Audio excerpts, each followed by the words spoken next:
राम राम दोस्तों, जय माँ पार्वती, जय शिव शंकर। आप सभी को हरतालिका तीज की हार्दिक शुभकामनाएं। भाद्रपद माह की शुक्ल पक्ष की तृतीया तिथि को आने वाली तीज को हम हरतालिका तीज कहते हैं। यह व्रत खास तौर पर माता पार्वती और भगवान शिव शंकर की आराधना के लिए मनाया जाता है। सुहागिन महिलाएं अखंड सौभाग्य और पति की दीर्घायु के लिए इस व्रत को करती हैं। वहीं कुंवारी कन्याएं उत्तम वर की प्राप्ति के लिए माता पार्वती और भगवान शिव की पूजा करती हैं। इस व्रत का सबसे महत्वपूर्ण भाग है पूजा का संकल्प। सुबह जल्दी उठकर स्नान कर लें और अपने घर के मंदिर में बैठकर संकल्प करें, मैं माता पार्वती और भगवान शिव की कृपा पाने के लिए आज का व्रत पूरी श्रद्धा और निष्ठा से करने जा रही हूँ। हरतालिका तीज की मुख्य पूजा शाम के प्रदोष काल में की जाती है।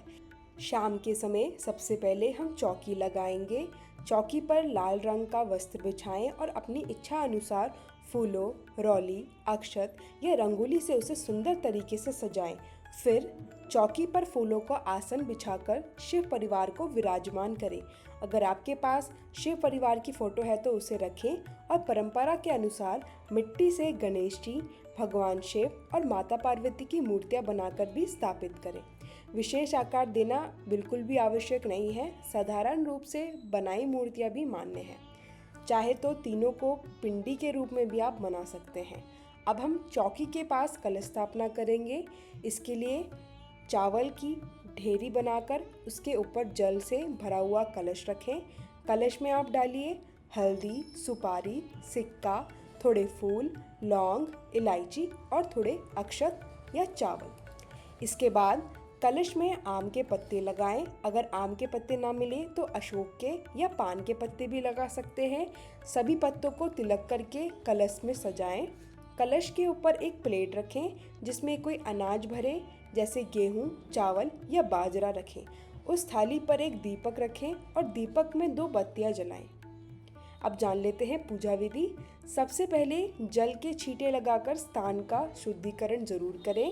अब अभिषेक करें। पहले गणेश जी को जल अर्पित करें, फिर भगवान शिव शंकर को जल चढ़ाएं। उसके बाद माता पार्वती को भी जल अर्पित करें। अब पंचामृत में दूध, दही, घी, शहद और शक्कर मिलाकर इन सब चीज़ों से तीनों भगवानों का स्नान कराएं।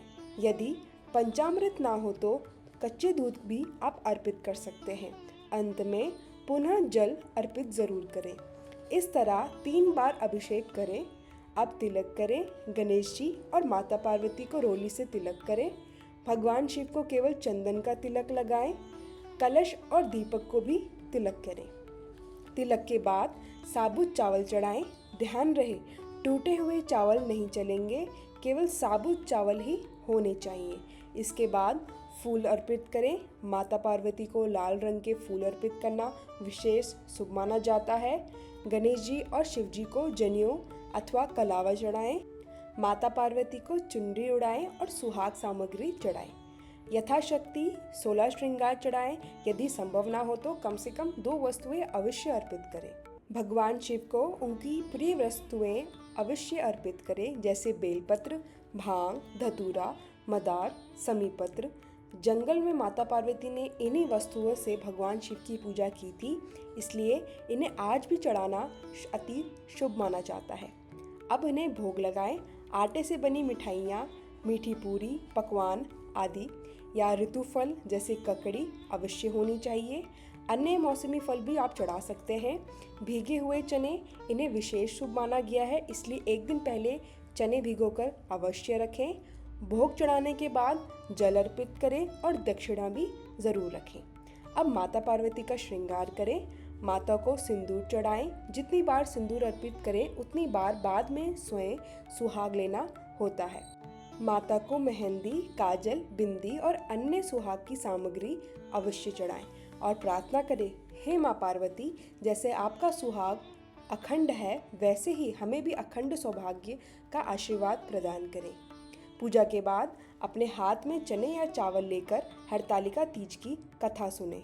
कथा पूरी होने के बाद अनाज भगवान को अर्पित कर दें। इसके बाद हवन करें, गाय के उपले, संविदा या कपूर से। यदि हवन सामग्री उपलब्ध हो तो 7 या 11 आहुति दें। यदि ना हो तो भोग का कुछ भाग अग्नि में डालें और ओम नमः शिवाय मंत्र का उच्चारण जरूर करें। हवन के बाद हाथ जोड़कर जल को हवन के ऊपर से 2 बार वारें। अब बायना निकालें। बायने के लिए आप साड़ी, सूट, चुनरी या ब्लाउज का कपड़ा अर्पित कर सकते हैं। यह बायना आप सासू माँ को दे सकते हैं या फिर ननद, जेठानी या किसी पंडिताइन को भी दे सकते हैं। इसके बाद आरती करें। सबसे पहले गणेश जी की आरती करें, फिर माता पार्वती और भगवान शिव की। आरती के बाद पूजा में किसी भी कमी के लिए क्षमा मांगे और अपनी मनोकामनाओं की पूर्ति के लिए प्रार्थना करें। पूजा में रखा जल रात को चंद्रमा को अर्घ्य देने के लिए रखें। जब चंद्रमा उदित हो तब उसी जल से चंद्रमा को अर्घ्य जरूर दें। अब सुहाग लेने की परंपरा पूरी करें। जो सिंदूर आपने माता को चढ़ाया था उसी को अपने माथे पर लगाएं। जितनी बार सिंदूर चढ़ाया था उतनी ही बार यह क्रिया करनी होती है। इस प्रकार आपका हरतालिका तीज का व्रत पूर्ण हो जाएगा। प्रिय बहनों और भाइयों, हरतालिका तीज का यह व्रत हमें न केवल अखंड सौभाग्य देता है बल्कि वैवाहिक जीवन को सुख, शांति और प्रेम से भर देता है। माता पार्वती और भगवान शिव शंकर की कृपा आप सभी पर बनी रहे।